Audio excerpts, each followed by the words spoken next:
In Caring Arms Chapter 4, Lower Moons, the fireplace burned relentlessly, warming the space around them. Its heat was a strange thing, an unfamiliar thing, a stark reminder of his inability to revel in the sunlight. He watched the flames with weary eyes, distant thoughts swirling within his mind. Thoughts of the past. Thoughts of the present. Thoughts of all he had done to reach this point. Close. He was very close to the solution. He could almost feel it. Yet, everything still seemed so far away. So out of reach. The more time passed, the more impatient he became. This curse, he feared, would never leave him. And he would be trapped in a body that despised the sun. Forever languishing in darkness, never to feel the piercing rays of that star in the sky. A sudden burst of fury welled up within him, a white-hot anger that burned in his crimson eyes. His veins bulged, stretching across his porcelain visage. His fangs and claws lengthened, fingers tearing into the furniture upon which he sat. He gritted his teeth, a roar of rage at the cusp of his lips. "Father!" The little girl stirred in his arms, awakening from her slumber. She looked up tiredly, gaze rising to meet his own. Seething, it took every ounce of self-control to keep himself from tearing this child apart. But despite his bloodlust, she stared at him without fear, her head tilted. This child, his daughter, looked into his crimson eyes, both curious and unflinching. And for some reason, he did not devour her in that moment. Instead, he observed her closely like a predator watching its prey as she lifted her tiny arms and touched his face. "Are you okay?" she asked, innocent as a dove. He calmed himself with a breath, the feeling of her hands strangely warm against his icy flesh. "Yes, sweetheart," the man said softly, lying through his teeth. "I'm fine. You have nothing to worry about." "Oh, okay." She looked rather unconvinced. "You know, Mother tells me it's all right to be sad sometimes," she mumbled tiredly, a yawn escaping her lips. She snuggled into his chest and closed her eyes, unaware of the monster that held her in his arms. Though his daughter had fallen asleep once more, the heat of her hands still lingered on his cheeks. Muzan frowned, for it reminded him of the sun's warmth. Ozaki awoke with a strangled gasp. "Don't leave me." Eyes wide, panic washed over her. She looked around with confusion, sweat slicking her skin, fingers curling into fists, hands clutching at the soft blanket on her lap. The light was blinding, unrelenting. She could hardly see, could hardly feel, as she finally returned from the land's slumber, painful dreams still plaguing her mind. Where was she? In a room. Not the inn, though. Strange, Ozaki thought. She glanced around and found that she was on a bed, and that her jaw throbbed painfully as she turned. Hand against her head, she tried to remember where she was and what had happened to her. Then she saw him, standing to her left. Ozaki stiffened, reaching for a sword that wasn't there. Grimacing, she tossed the covers aside, finding the nearest escape route, a door left slightly ajar. Then she sucked in a sharp breath, muscles tensing in preparation for an impromptu getaway. However, before she could even move, she heard a familiar voice. "Ozaki, stop," he urged. It's okay. Murata." Turning around fearfully, Ozaki was somewhat relieved to see her fellow demon slayer. He was seated upright in a bed similar to hers, smiling nervously like he always did. And next to him was that blond man, a stethoscope wrapped around his neck. He observed her curiously, blue eyes glinting with interest. Her heart began to race as memories of their encounter flashed before her. She recalled the ease at which he had defeated her, the strength within those arms, and the sheer speed he possessed. Worry slipped into her stomach. They were in his domain. If he so wished, he could kill them in an instant. "As you can see," the man finally said, "I'm no demon." He walked over to the window, fully opening the curtains. Then, he bathed in the sunlight, allowing it to fall upon his skin. And true to his word, he did not burst into flames, nor did any sounds of discomfort escape his lips. Now, please relax so I look at your injuries. Injuries. At that, she felt the throb of pain in her jaw and the aching of her stomach. Ozaki glanced over at Murata. He seemed relaxed, calm, even. Her fellow demon slayer gave a single nod, mouthing, "It's all right," and she felt her shoulders slump and her muscles slowly relax. Unbidden, shame flooded her veins. She bowed her head despite the pain, and said, "I apologize, sir." The man perked up, suddenly intrigued. Ozaki shut her eyes tightly. As demon slayers, we are supposed to help civilians protect them from demons, not attack them. I've gone against this code, trampled it beneath my feet. For that, I'm truly sorry for what I did. There was silence. A lingering silence that set her heart racing once again. Ozaki dared not lift her head to meet his gaze, even as the tense moment finally passed. "I forgive you." Her eyes went wide. "Huh." He grinned, a beautiful flash of teeth. "I said I forgive you. And besides, your partner over here already apologized 1,000 times already. So, I'm convinced that your sentiments are at least genuine." The man moved over to Murata, kneeling at the side of the bed. "To be honest, I can't really blame you for what you did last night. You're demon slayers, after all. You're trained to hunt and kill things that could pose a threat to human lives. Of course, I would have preferred if we talked things out first, but that's all over and done with. I'm Naruto, by the way." Her gaze lingered on this strange man. "Ozaki." "Nice to meet you, Ozaki," Naruto replied. He then continued to assess Murata and asked him to lift up his shirt. The young man complied, revealing a purple bruise that stretched across his chest. Naruto grimaced, feeling a tad guilty. He gently palpated the slayer's sternum, checking for any abnormalities. "Do you feel any pain or tenderness?" "Why yet? A little." Murata nodded, wincing beneath his touch. He chuckled weakly, "You hit hard, doctor." "Sorry." Naruto said softly. Focusing, he sent a pulse of chakra into his sternal area.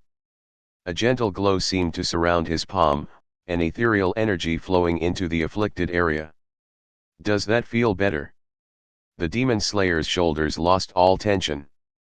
"Actually, yeah." Murata could feel the pain receding, fading into a barely noticeable ache. He shuddered as one final wave of energy entered his body. It felt peculiar, but at the same time, satisfying. Naruto smiled with relief, moving on to Ozaki. He reached out and took her chin between his fingers. He tilted her face upward and inspected her jaw for signs of dislocation. Ozaki's cheeks warmed at the proximity, and she averted her gaze. "Can you lift up your shirt for me?" he asked. Her face flushed exceedingly bright, but a stab of pain in her stomach made her forget any feelings of embarrassment. Unbuttoning her uniform, Ozaki tugged the hem of undershirt, exposing her toned stomach now discolored by a violet bruise. Naruto gently reached out, fingers brushing her abdominal region. Ozaki shivered, despite the warmth of his hand. "Any pain?" Ozaki grimaced and nodded. Then, he began the healing. The warmth of his hand spread through her skin and into the muscles of her stomach. Eyes widening, she was surprised by the strange, yet pleasant feeling that sent tingles down her spine. Before she knew it, the pain began to ebb away, replaced by a warmth that slowly grew colder. Once finished, Naruto pulled away. Ozaki was left frozen, glancing at Murata, then at the blonde man that had just seemingly healed her injuries. He tapped her jaw in a swift motion, and the pain there dulled as well. How did you do that?" Naruto smiled mischievously. "It's a secret." He moved away from her bed, grabbed a stool, and sat down between both demon slayers. Arms crossed, his gaze moved from her to Murata, before finally settling on the window that displayed his garden, which seemed to glisten in the morning Sunday. Okay, he began. I'm sure you have some questions. The looks on your faces pretty much tells me that you're both confused, possibly amazed, and a little afraid. Naruto leaned back against the wall behind him. So, how about this? I'll answer your one burning question, only if you answer my question in return, alright? Their one burning question. Murata glanced at her, and they both knew what that question was. Okay then. Why, is there a demon here? He asked hesitantly, unsure of what Naruto's reaction would be. The blonde rubbed his hair sheepishly. Susumaru. Well, long story short, she's my guest. She's been staying with me for a few days now, actually. Both slayers looked at him as though he had lost his mind. But that's a demon, Ozaki whispered through gritted teeth. They kill people. They eat people. All without remorse for their actions. How could you possibly harbor a demon? The anger in her voice could not be contained. Murata glanced her way, shaking his head in an attempt to calm her down. After all, they were still in a position of weakness. Without their weapons, they were powerless against someone like this doctor. Sorry, Murata mediated. I think what she's trying to say is that this kind of situation is unheard of. We devoted our lives to killing demons without discrimination. So when we hear something like this, it's very difficult to process. Naruto watched them closely, studying the upset Ozaki and the cautious Murata. He figured this would happen. This situation was a bit strange, even to him. He had killed many demons since coming here, and not once had one given up during their fight. Not one had stopped to consider their mortality when attacking him. Driven by a lust for his flesh, they kept trying to eat him, even when they were soundly beaten, even when he left them in the sun to die. But Susumaru had been different. She attacked him, yes. However, when faced with the reality of her death, while still craving his blood, she stopped to consider his words. As a result, he had decided to give her a chance. A gamble, of course. But still, she had proven herself a person of her word. Someone willing to change, in spite of the urges that plagued the mind of a typical demon. I don't expect you to understand my actions, nor do I expect you to agree with them, Naruto said calmly. However, one fact remains here. When you attacked her, Susumaru did not use lethal force against you. She didn't even use her weapons, which, if she did, would have left both of you in a much worse state. In short, all she did was defend herself from you, right? The silence was palpable. Looking at it objectively, that was the truth. They attacked her first, and all she did was evade. In the end, they would have killed her if Naruto hadn't intervened, but if she had resorted to those weapons of hers, then they would certainly have more injuries than they did now. That's not the point, Ozaki urged, her argument losing steam. Even if she's somehow different, most demons aren't. Knowing this, it's impossible to tell which ones aren't bloodthirsty monsters. I agree, Naruto said. That's why I'm not angry at you for attacking her. It's my fault, really. I should have been out there with her.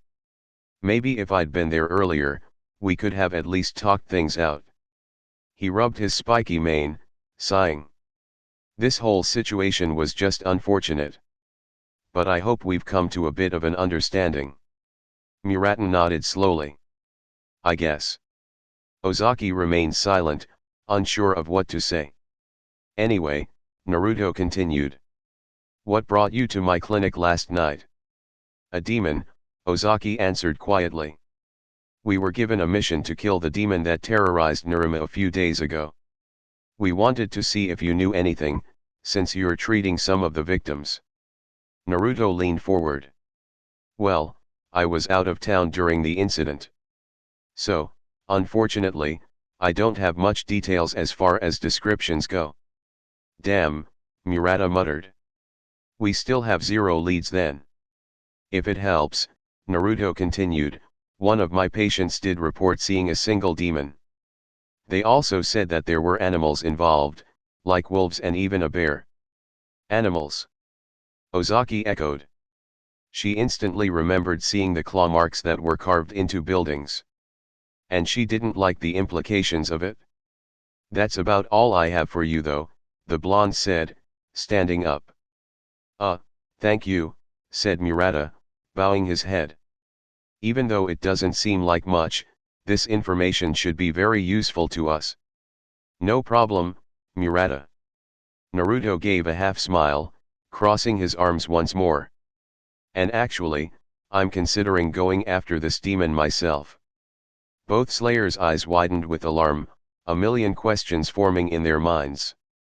However, before they could utter a word of protest, someone knocked on the door. A moment later, they entered. Murata and Ozaki's eyes nearly bulged from their sockets. They were speechless, gazing with a mixture of confusion and fascination. Because the person that had just arrived looked exactly like Muichiro Tokaido, the Mist Hashira. His hair was shorter, and his demeanor was different, faintly aloof, more serious. He was also missing an arm. But the resemblance was there, almost uncanny. Yuichiro paused, taking one sweeping glance around the room. He frowned, then sighed with exasperation, a small, yet knowing smile on his lips. Okay, sensei, he remarked. What on earth happened here last night? Naruto only chuckled. Let's discuss this outside, he said sheepishly. The doctor had been gone for a few minutes, presumably to explain the situation to who they assumed was his student. Now, left to their own devices, both of them sat in silence. Only the sounds of singing birds and a whistle of wind filled the quiet room. Murata exhaled in an exaggerated manner, glancing her way. So, what are you thinking, Ozaki? She gripped her covers tightly. That he's incredible. I know.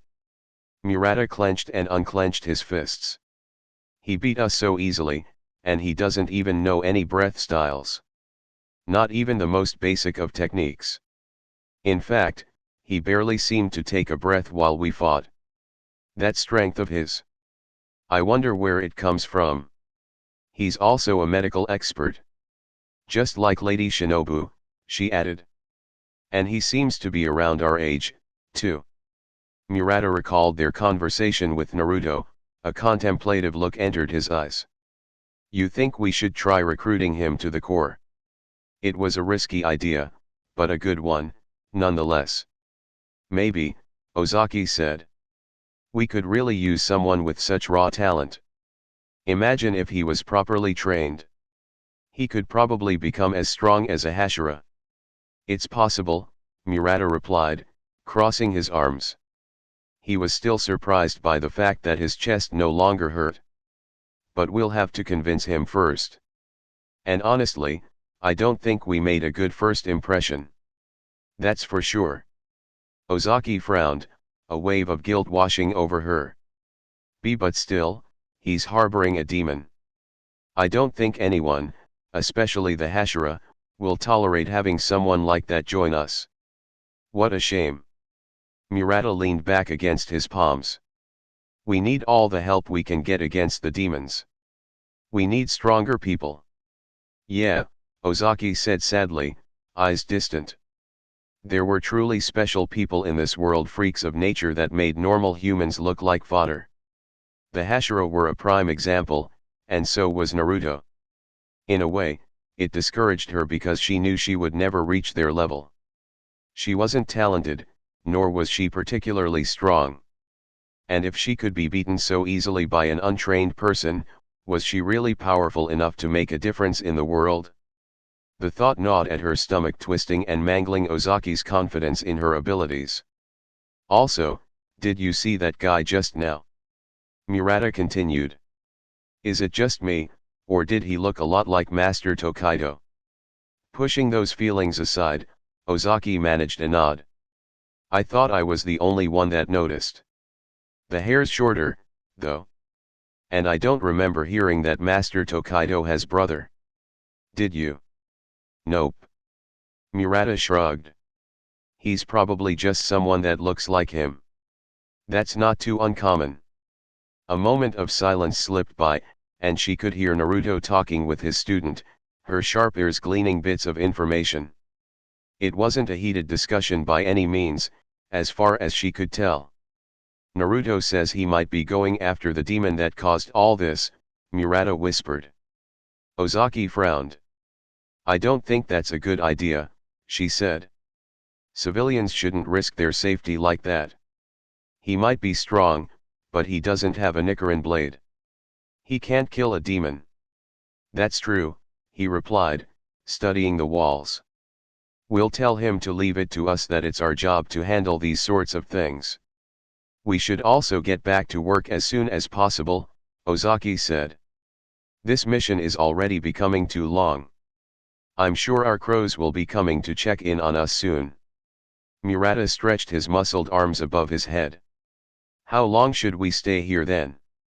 Until evening, maybe, she suggested. I feel better. Whatever it is he did, I'm not in pain anymore. Me neither, Murata said, stroking his chin in thought. It's kind of strange, don't you think? Yeah, she said, that suspicion resurfacing in her mind, but she shook it away.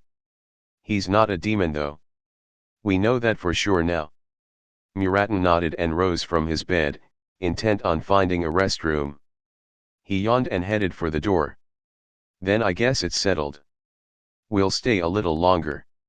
Night when they decided to leave, the sun had just set. And for some reason, Naruto's garden looked even more beautiful in the darkness. To Murata, it was very calming, reminiscent of his hometown, where the full moon would shine its radiance upon streams and rivers and lakes. They ended up staying longer than expected. Despite their rocky encounter, Naruto had shown them a great deal of kindness. Contrary to their initial expectations, he did not harbor a grudge against them, nor did he treat them worse than his other patients. He gave them free rein over his home, with certain exceptions, of course. He fed them, talked with them when he wasn't busy, and even gave them the best routes to follow when in the city. In essence, it was a peaceful day. A well-needed reset from all the stress of trying to find their target. Now, they were at the door, ready to set out for the night. Murata threw on his haori and fastened his katana to his side, and Ozaki did the same, clutching a pack of essentials Naruto had graciously provided them. It contained food and various medical supplies just in case they needed it. In light of his kind actions, both slayers had urged Naruto to not attempt fighting the demon they were after. It was their job, they explained.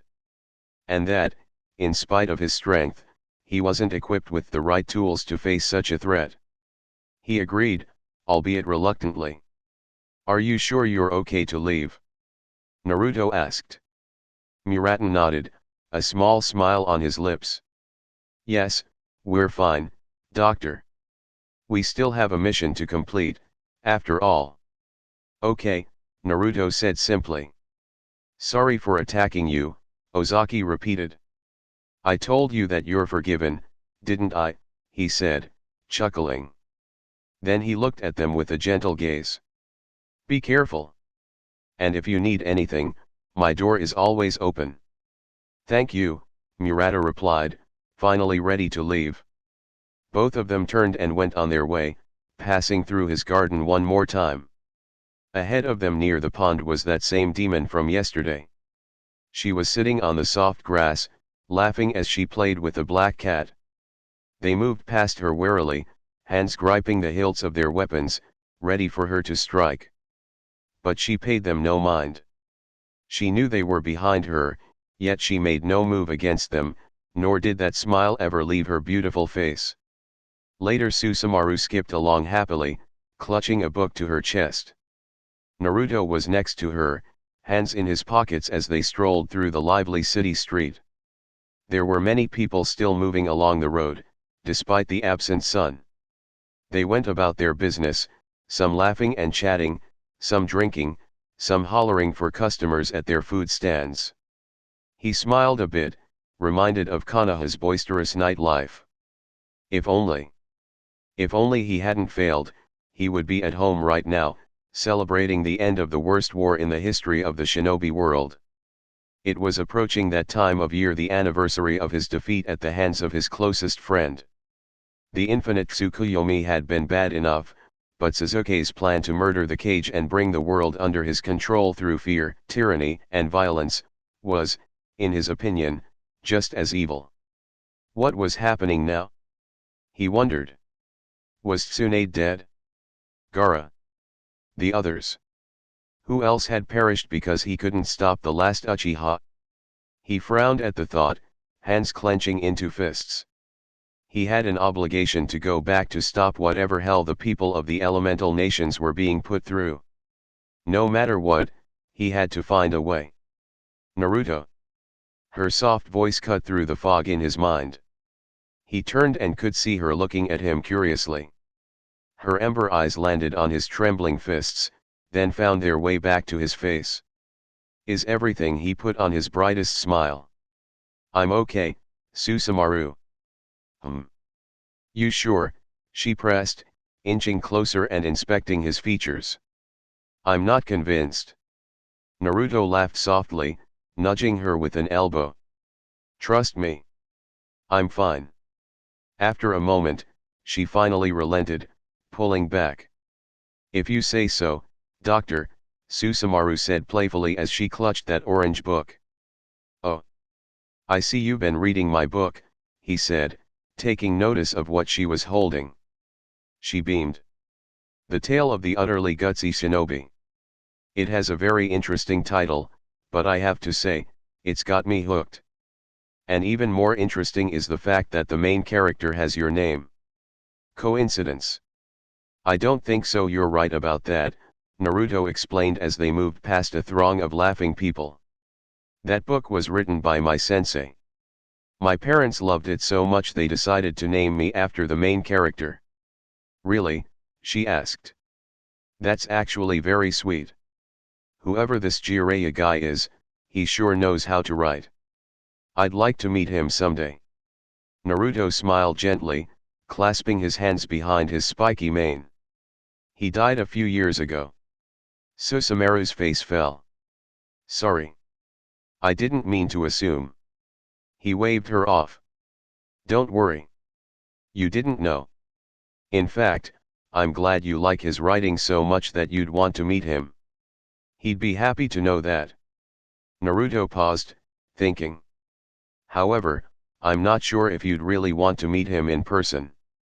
She arched a brow. Why's that? Let's just say, he was a very perverted man, Naruto said, laughing wistfully.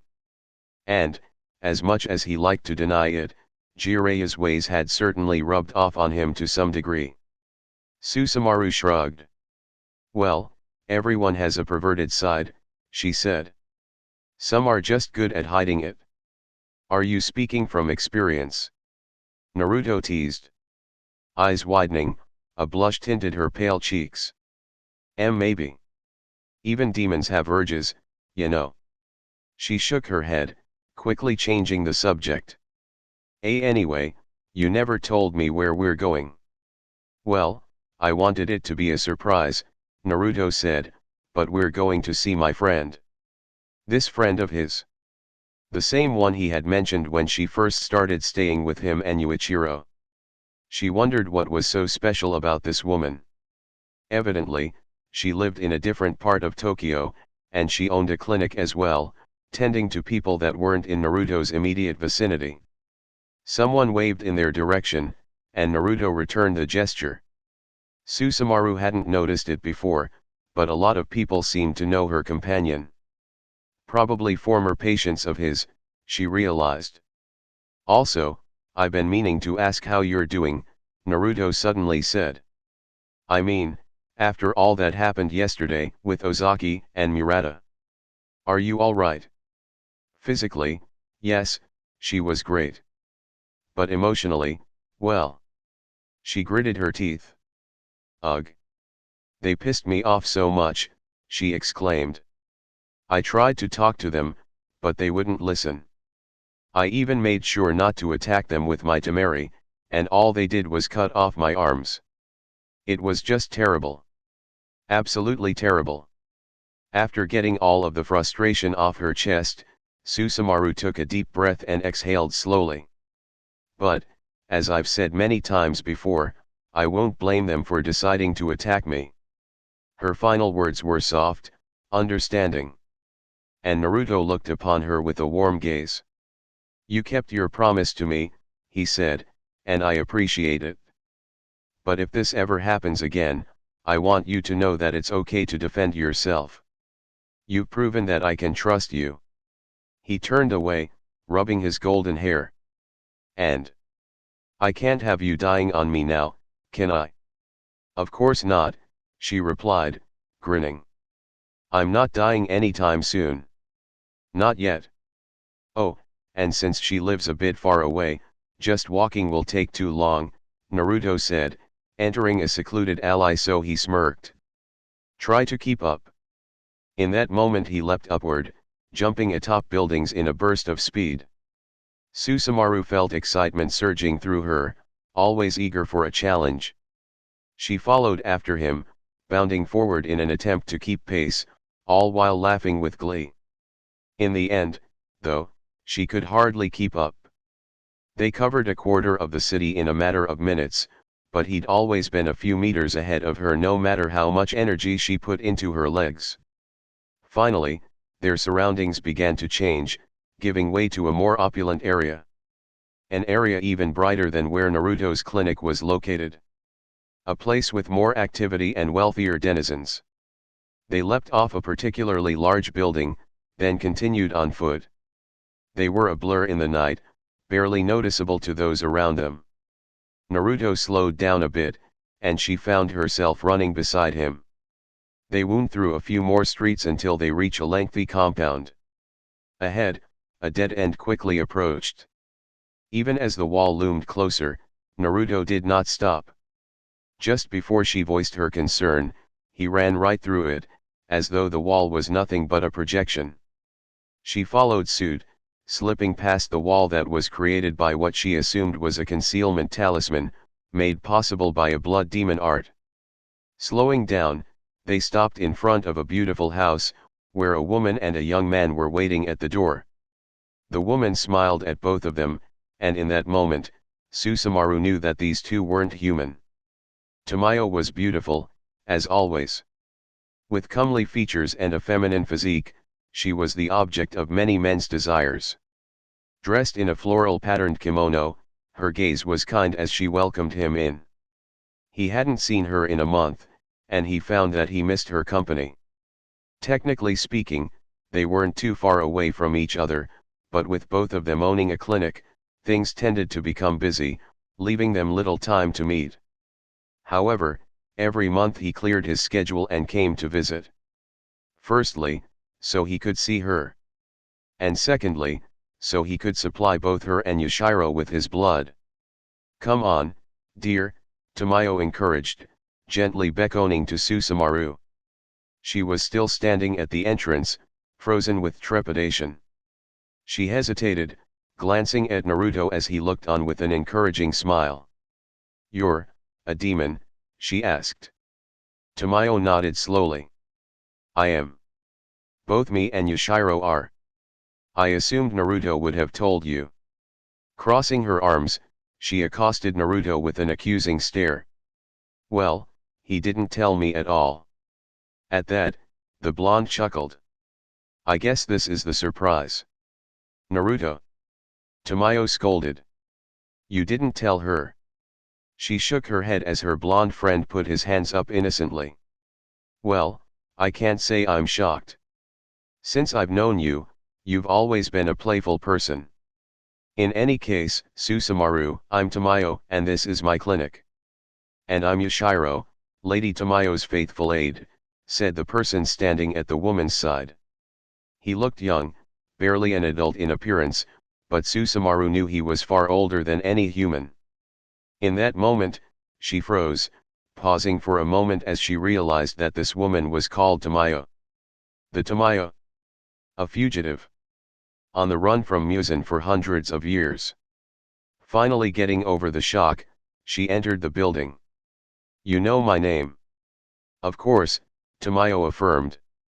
"Naruto sent me a letter detailing what happened on his way back to Tokyo. I must admit, I was a bit surprised. But looking at us, it's not so hard to believe that a demon would try to change their ways. Right this way, please." They followed the doctor to a room, one with cushions and places to sit. Susumaru stuck close to Naruto. Even though she was surrounded by her own kind, she still felt a bit nervous. She didn't know why, but this whole situation was surreal. The fact that there were other demons that could control themselves in the presence of a human like Naruto. "I want you to wait here for a bit," Naruto told her. "Miss Tamayo and I have some business to attend to." Wait," she whispered, glancing around. Naruto placed a hand on her shoulder. "You'll be fine. It won't be long. And plus, you'll have Yashiro to keep you company." The male demon huffed, crossing his arms pompously. "If you think I'll leave Lady Tamayo's side, then you're gravely mistaken." Yashiro Tamayo's voice sent a chill down his spine. I mean, if it's what Lady Tamayo desires, then I'll gladly stay with her." "Good." Tamayo smiled sweetly. "Feel free to relax, dear. Come along, Naruto." Susumaru watched him leave, a strange feeling arising in her chest. She crossed her arms and sighed, taking a seat. "And what are you looking at?" she asked. Yashiro's brow twitched with annoyance. "It's hard to believe that it's almost been 3 years since we met," Tamayo remarked. She led him into sterile room. Naruto followed and entered, finding a single bed to sit on. He knew the drill. They'd done this more times than he cared to count, so, he remained still, took off his jacket, and rolled up his sleeve, exposing his arm for her to extract his blood.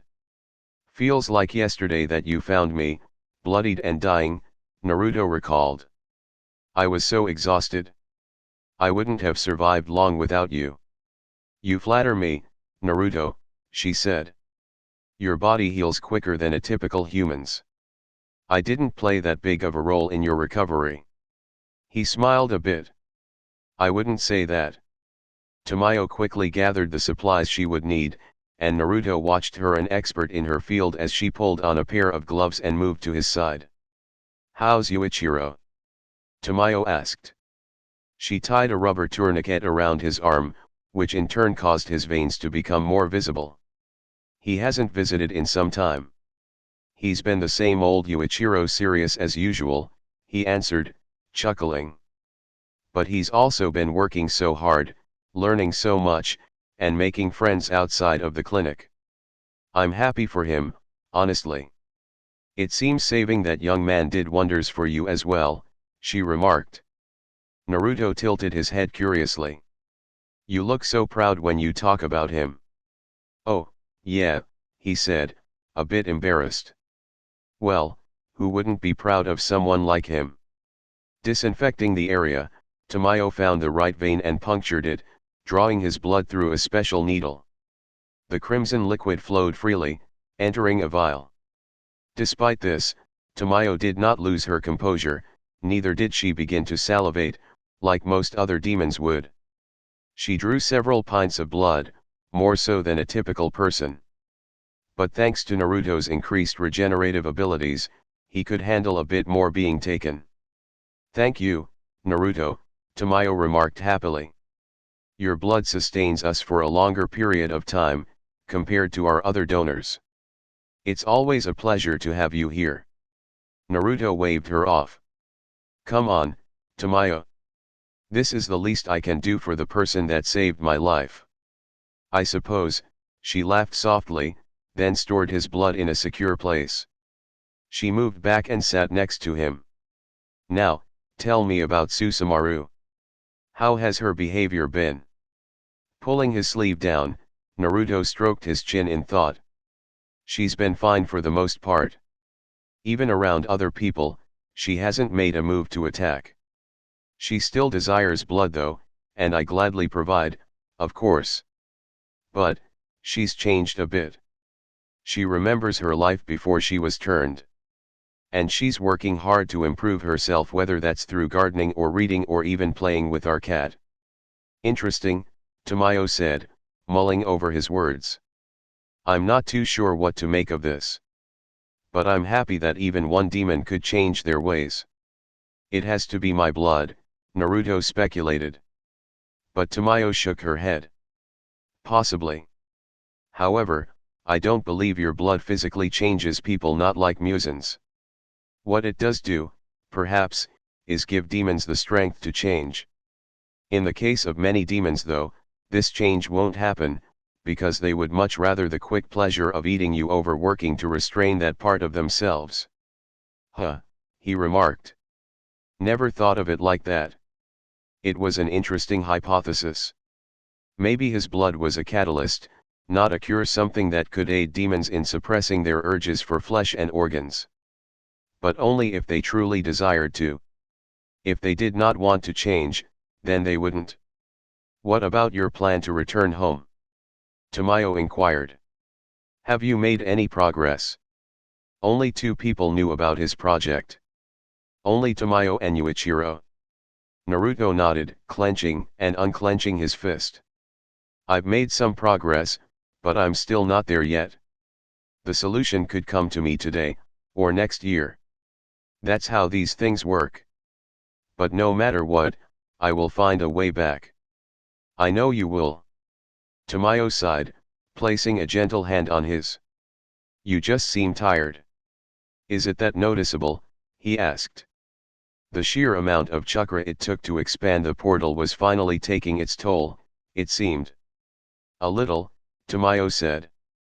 I know this is important to you, and I know that you're working very hard, but please don't hurt yourself in the process. She couldn't help but be concerned. This teenager, barely a man, had so much to deal with. Don't worry, Tamayo. I'll be careful, he promised, smiling as he stood up. She could only nod and trust that he would be safe. Before you leave, Tamayo said after a moment, let me see Susumaru privately. I also want to take a sample of her blood. Susumaru found herself sitting across from Tamayo. They were alone, and it was silent. She didn't know what to think, what to say, or what to feel. Tamayo, however, smiled gently, a motherly look in her eyes. There was so much care and love in that gaze that Susumaru felt the tension around her begin to disappear. This must be strange for you, the older demon began. Your whole life has changed in a matter of days, and here you are, talking to another demon like yourself. I'd be lying if I said that's not how I feel, Susumaru admitted. But, a part me is relieved. Because I'm not alone. A blush tinted her pale cheeks. Yeah. Tamayo's kind gaze lingered on her. You'll never be alone, Susumaru. Not again. And if you need anything, you're welcome to come here anytime. The doctor stood up and began setting up her equipment. It's okay if I take your blood, right? Susumaru shrugged. Naruto already explained this would happen. Sure. With consent given, Tamayo went through the whole process once more. While she worked, Susumaru observed the beautiful woman, 1,000 thoughts in her mind. Can I ask you a question? Yes, dear. She ignored the pinch of the doctor's needle.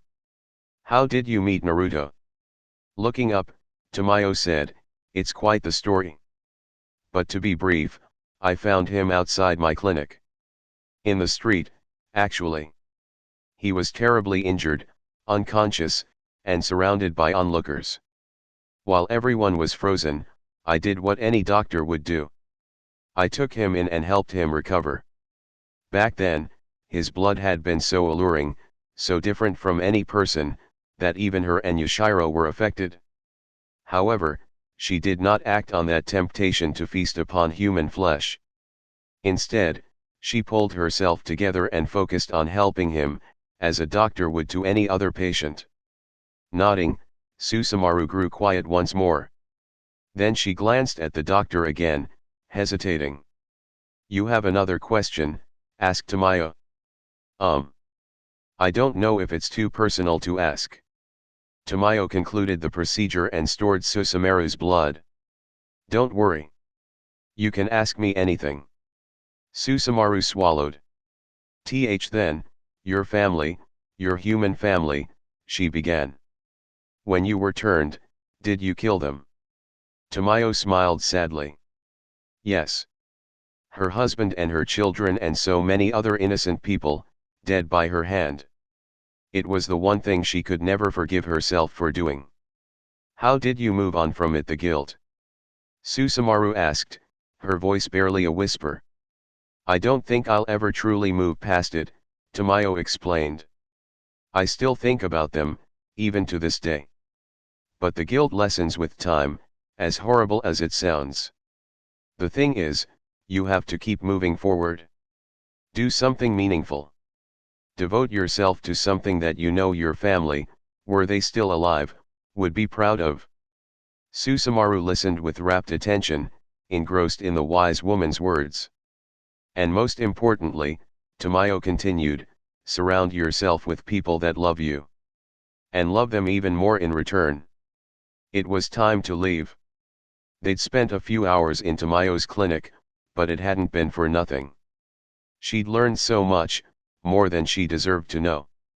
For that, she was grateful. Grateful to have someone she could talk to about this new life she was living. Tamayo and Yashiro were there to see them off. The male demon had his arms crossed, standoffish as usual. But even he seemed to have enjoyed their visit.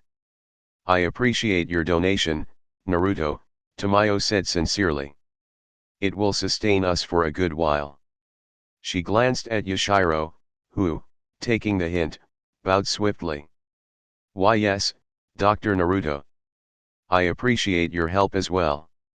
The blonde tousled Yashiro's hair as though he were a child, even if the demon was over 200 years older than him. "I always knew you felt that way," Naruto teased to Yashiro's annoyance. Tamayo then pulled Naruto into a tight, lingering hug. She did the same to Susumaru, holding her closely. "Visit whenever you like, all right." Susumaru returned the embrace, tentatively at first, before wrapping her arms around the older demon. "Sure, I will. And make sure to keep this knucklehead in check," she said, pining Naruto with a stern, yet affectionate gaze. Susumaru laughed lightly. "Of course." Though, in actuality, it was the other way around. Without Naruto, who knew what she would be up to at this very moment? Probably listening to Yahuba complain endlessly about dirt and stains. Or worse, she would be on a mission given by Muzan himself. A spark of fear suddenly raced down her spine. With all that had occurred, Susumaru barely thought of that man. She'd been gone for a few days, not long enough to be a problem. But in time, her absence would become more apparent. Not to Muzan, maybe, but certainly to her former partner, Yahuba. She clenched her fists. If Yahuba tried anything to hurt Naruto, or even Yuichiro for that matter, she would beat him into a bloodly pulp and turn him into chunks of twitching flesh.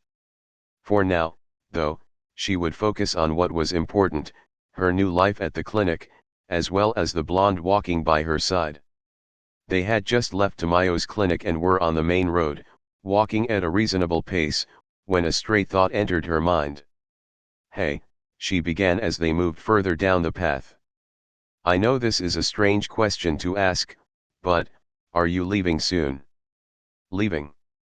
She held Jireya's book closer to her chest. Yeah. Yuichiro spoke about you returning to your home country, or something." The blonde remained quiet for a time, even as they reached that part of town, the richer, more opulent part, filled with cars and fancily dressed individuals. Finally, he spoke. "Yeah. I'll be returning home. As soon as I can." "Okay." she whispered, clutching her book tighter. Where is it, your home? It's far, Naruto answered honestly. Far away from here. Like beyond the sea. Beyond that, he said, then sent her a small smile. Don't worry. When I leave, you can stay with Tamayo. She'll take good care of you. No. She felt her chest constrict, a sudden sadness coming upon her. But why? She'd only known him for a few days. Why was she feeling like this? Can't I come with you? She wanted to say, but Naruto's demeanor had changed. He suddenly paused, head snapping to the direction of Naruma. Something's wrong. In that moment, she felt it too. A wave of scents and sounds, and a pressure brimming with Muzan Kibutsuji's aura. She could sense it. 3 powerful entities ahead. And by the looks of things Naruto could perceive it too, a wave of negative emotions that flowed without end. Let's go, he said, breaking out into a sprint. She followed behind him, the world blurring out of focus as she attempted to keep up. In caring arms. It was chaos. People were screaming, hollering in fear. They were running away as a multitude of animals descended upon them. From mutated bears, to rabid wolves and dogs, to abnormally large birds, these creatures moved about as though controlled, pouncing indiscriminatingly at anything that moved. The streets were alight with a frenzied panic. Fathers attempting to protect their wives were attacked without remorse. Mothers, clutching their children, were mauled mercilessly. Police officers had yet to arrive at the scene, and it was a telltale sign of the spontaneity of this unprovoked attack. Mukiko stood atop a building, a gleeful smile upon her lips. She watched the horror as it ensued, her horns sparking with stray bolts of electricity. She lifted her hands upward, and with this single gesture, she controlled the formation of the creatures attacking. Even without words, her animals still obeyed the command, finding new targets as people tried to run away. This was her blood demon art. She could turn any animal she pleased into a demon. Not only that, but she could manipulate them to a startling degree, she could also see through their eyes. And they were loyal to her, and only her. Next to her, Rokuro stood. Powerful arms crossed, he stroked his beard as he observed the carnage before them. It wasn't his style of killing by any means, but this sort of strategy did have its merits. You truly are ruthless, Mukiko, he remarked with a low chuckle. She regarded him carefully. Is that a compliment? More like an observation, Lower Moon 2 replied. Well. I'm not doing this for my pleasure, not entirely, Mukiko said quietly. With this, he's bound to appear. Gah. Lower Moon 6, Kamanu, growled. He was seated on the roof, watching the events unfold through narrowed eyes. He's just a fucking human. I don't see why we can't just search for him and capture him already. Quiet, Kamanu, Rokuro said sharply. Do not be so hasty. Trust in Mukiko's judgment. If this human is really as troublesome as she claims, then we must follow her plan. We must be as meticulous as possible. Kamanu rolled his eyes, leaning forward. Then what about those 2 demon slayer brats? Can't I just kill them now? I'm feeling a bit hungry. Leave them, Rokuro intoned, uninterested. They're nothing but a nuisance. No longer listening to their discussion, Mukiko's gaze landed on the demon slayers below. Just 2 of them, trying desperately to protect civilians. A male and female, battered and bruised and tired. She took note of the male, eyes lingering on him. He had a fine scent to him, a decent face, too. Perhaps, after capturing their main target, she would play with him for a bit. Still, it was quite entertaining to see them fighting her animals. It was a futile battle, though. Judging by the way they were struggling, they certainly weren't a threat. Slowly, she gazed upon her handiwork, the panic she had caused. And it was perfect, the best place to bring about death and destruction, the best way to lure him into their trap. Murata gritted his teeth. The bear was massive. Much larger than normal. And powerful. Its fur, instead of black, was a sickly gray. Its eyes burned a crimson shade, and engorged veins bulged along its body. It slobbered hungrily, fat globs of drool leaking from its gaping maw. It lunged toward him, growling dangerously. Water-breathing, first form. He took a breath and focused the oxygen in his lungs, letting it spread throughout his body. Water surface slash. His blade moved swiftly through the air, slicing into the neck of the creature before him. Even then, he could barely pierce its flesh. The bear swiped with menacing claws which cut through Murata's uniform and lacerated his side. He hissed, applying more force to his swing. And finally, the bear's head was separated from its body, spraying warm blood into the air. It collapsed with a thud, sputtering, and twitching as the last vestiges of life slipped away. Murata panted heavily, his grip on the katana loosening. He clutched at his side and felt the warmth of blood on his hand, flowing steadily. "Damn it!" he muttered. The family behind him looked on, reaching out to help him, but he shook his head. "Go. Now. While there's still a chance." They obeyed his order and scrambled to their feet. A mother grabbed her child and fled just as 3 mutated birds came careening his way. They were large, almost as big as a person, beating their heavy wings against the air. Murata ignored the pain and lifted his blade, entering another stance. Sixth form, whirlpool. Twisting his body, he generated enough force to slice through 2 of the birds. But one evaded his spinning attack, piercing his shoulder with its powerful beak. Murata cried out, and quickly cut off its head. He stumbled, staggering backward as the creature disappeared upon dying. His breathing became harsher, his body trembling with exhaustion. If only he was as strong as Gu. Then maybe he would be able to stand a chance. But things were looking more hopeless as time went on. He chanced a glimpse at that building, catching sight of those 3 demons. The 12 Kazuki, without a doubt. He shivered with apprehension. They were watching him. He could just feel it, their numbered eyes gazing at him as though he were nothing but an ant. This was the worst possible outcome. Their mission, meant to be a simple one, had turned out to be well beyond their skill level. Ozaki, he thought desperately. Where was she? He'd lost her in the panicking crowd. Scanning his surroundings, he found her engaged in combat with 2 demon bears, her uniform ruffled and torn. Despite the pain in his side and shoulder, he sprinted forward. He brought his sword down, cutting off a paw that was about to tear into his partner. She turned, relief in her eyes as she saw him. "Murata!" Ozaki exclaimed. She looked just as bad as him, if not worse. There was a large cut on her forehead, which leaked blood into her eye, obscuring her vision. Back to back, they stood together as more creatures began to encircle them.